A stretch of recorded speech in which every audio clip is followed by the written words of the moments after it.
Feels good. Hey everyone, welcome to Midwest Outdoors. We are out today at Oak Creek, the power plant, as you see right behind us. You know, right below Milwaukee and Racine. And we are catching some beautiful Coho salmon and brown trout today. It looks like we got a Seeforellen brown here. Little baby Seeforellen. It's a little bumpy. Oh yeah, it's a little wavy out here. All right guys, so we just got this about 2-pound Seeforellen brown trout right here in Oak Creek. And we're in some good rollers today, but I think the bite's gonna be pretty good, so stay tuned. I'm gonna say there is one on here though. Okay, it was bending good. Yeah, there's a fish on there. Is there? Yep, small one. Yeah. Getting in them now. Yeah, there's a fish, go ahead. Well, we'll see. Could be a little brown. Yeah, it's starting to pull a little heavier now. Yeah. Got another bite just right after we just caught that brown. Oh yeah, this is what we're really looking for today, guys. Nice little coho. Little Coho salmon. All wrapped up on the flicker shad. Oh yeah. Oh, fish on. There we go, Jim. That's a better one. All right, guys, we are hooked up. It feels like Browns, the coho. another little Coho. We're gonna swing this guy's right in. You're good, you're good. Walk backwards a little bit. Look at that. That's how we like to do it, Louie. So that's about 3 fish now in about 2 minutes. 2 Cohos and a Seeforellen brown. These fish are mixed up. We found a little dirtier water. It went up about 1.5 degrees, so we went from 42.5 to 44. I want to show this real quick, guys. This is what these fish are eating. So don't be afraid to throw big baits for these cohos, guys. I mean, we're throwing size 7 flicker shads, but they will eat a large bait. Beautiful size coho. Yeah, that's a perfect eater. Oh, there's a fish that hit it as I'm holding it. As it's holding Yeah. it. I'll take this one. Yeah, Louie, you take that one, buddy. All right, guys, I'm just setting the line back, putting the yellowbird planer board on, and I just felt that line tighten up. We're actually getting close to my waypoint here. We're looking for some dirtier water, guys. Water temps are in about 44 right here. Any subtle water temp change you see, usually you're gonna find fish around. You're not really looking for structure. It's more bait fish and water temperature, and then water clarity kind of determines where these fish are gonna be early spring like this. You can see there's the dirty water right here. And all the birds are sitting there too, Louie, right on top of that dirty water outflow. Yeah, this is a nice coho too. That's a nice coho. Usually, guys, about early April, end of March, you're gonna start getting a big migration of these cohos that'll start running up the shorelines. Usually they start down south, Indiana, Chicago, Waukegan, and then they'll kind of work their way up north to Kenosha, Racine, Milwaukee. And like I said, we're just following water temperature, water clarity, and bait fish. And that's your biggest component to locating these fish. And then just run crankbaits over them. You know, when you get on them, it can be pretty simple stuff to get them in the boat and fill limit pretty quick.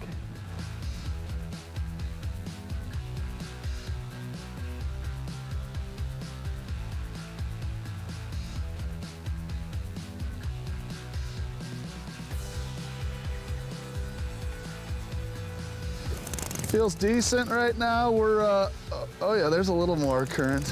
I think it's gonna be a big coho, I do. That thing was freaking double. Just take your time with that one. Don't put a lot of pressure. That's a big fish. We're fighting this fish in. It's always exciting, you know, because you feel the weight with the board on there, but once you get the board off, then you really start feeling what you got on there. This one's got them big head wobbles. Coho. Them big head wobbles. You go ahead and flick them in, Jim. Yep. Just watch that tip doesn't snap. You got to use your hand and just lift the line. Sure. It's a nice coho though, Jim. Nice coho. Nice coho. That might be the biggest one yet right there.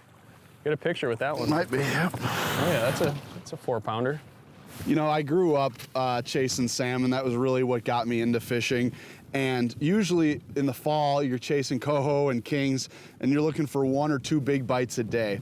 It's much different when you come out in April or May on the lakefront. These coho, you can get into schools of them, and it's not unlikely to limit out really quick. So if you want some salmon action, now is the time. Yeah, we got a drag screamer, boys. Hooked up. Oh, still there. Yeah, coming in. Oh, that's a nice fish. Got a good one. This one pulled some drag, guys, on a turn. Inside turn here. Looks like feels like another coho. This was on the flat line again. Crankbait flat line out about 75 feet. You can see him running surface here. And a lot of times, guys, you can see the fish there. That's another coho. A lot of times, guys, you'll see fish chasing them in, the one that you have hooked up, and that's a good sign. That's how you get doubles and triples like that, when you see a bunch of them schooled up together, chasing each other in. That was 2 fish there, guys, in a matter of, I mean, Jim just landed that one, and this was probably, I don't know, a minute, 2 minutes right after that. So we came through a little pot of fish, and that's really common. Usually you get one, you get a few other ones because they're all kind of bunched in together. So, and that's where you want to really make sure your depth is adjusted on all your rods to kind of match what you caught the first one on. And they're all fat. They're feeding on alewives right now. Some are even eating gobies too. You can catch them on a variety of tactics. Today we're catching them on crankbaits. So planer boards have been around forever, and you know, especially the yellowbird, the original. But the thing that makes the yellowbird a little different than the rest on the market, first of all, these clips are unbelievably strong and secure. They don't break, they're made well. You have your strike indicating flag, right? And while we're on the back here, also the weight transfer system. And this is big when you are fishing in rough water, different size waves. You're able to make micro changes to that weight and change how that board rides, making all the difference. It lets you find those fish as quick as possible, and then you can dial it down. You can fish it far away from your boat. You can fish them pretty tight. You can fish them nearby or far back. Fish. It's very versatile. I was just holding it. You're good. That's a better one. Sorry to interrupt you guys there. Jim was doing a beautiful speech. We might get a double here, guys. So we just found some dirtier water, and that's been our key today to locate these fish. And I've been doing a lot of just holding this flatline rod and just giving it a specific kind of cadence underwater. And that little bit of difference opposed to just straight trolling it seems to be triggering a lot more bites. But as you can see, that's a better coho. They do give a nice little fight. Get her in here. There you go. There he is. Yeah, that's probably the biggest one of the day so far. Yeah, and I like. Oh, that big and dump right in the dirty water. Oh yeah, that one's got some weight to it, buddy. That was right in the dirty. Yeah. That was in the dirty. This one's really heavy. I gotta make sure I loosen the drag a little bit, or else Louie might get mad at me because I just had to tighten the drag on this one a little bit. Jim's a bass guy. He likes to rip them. I couldn't move it. Yeah. But yeah, this one definitely feels different than what we've been catching so far today. Hoping for a big brown. Hopefully for a big brown. Yeah, that'd be cool. It might be a fouled up coho. Oh man. It's all right. Wah, wah, wah. It happens. We've been seeing today, they kind of do that gator roll, and that line twists them up after they bite it. Yep, we got the bait in the mouth, and then it did a little roll. It's unrolling itself now. I think it's a brown. Is it? Yeah, it's a brown. Yeah. Little Seeforellen. All right. It's a nice Seeforellen. Yep. So there it is. Not a giant like we were thinking there, but a beautiful brown trout here in Lake Michigan. Whether you want to keep it, I think we're going to try to let this fish go here. Awesome day, mix of brown trout and coho salmon, and limited it out in what, under 2 hours? Yeah, it was quick.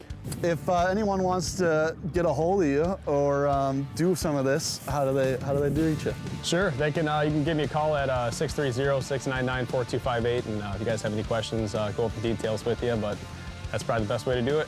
Absolutely. And if you plan on doing some trolling this year, check out Yellowbird planer boards. Well, everyone, for Louie Dazzo, I'm Jim O'Neill. Stay tuned for more Midwest Outdoors.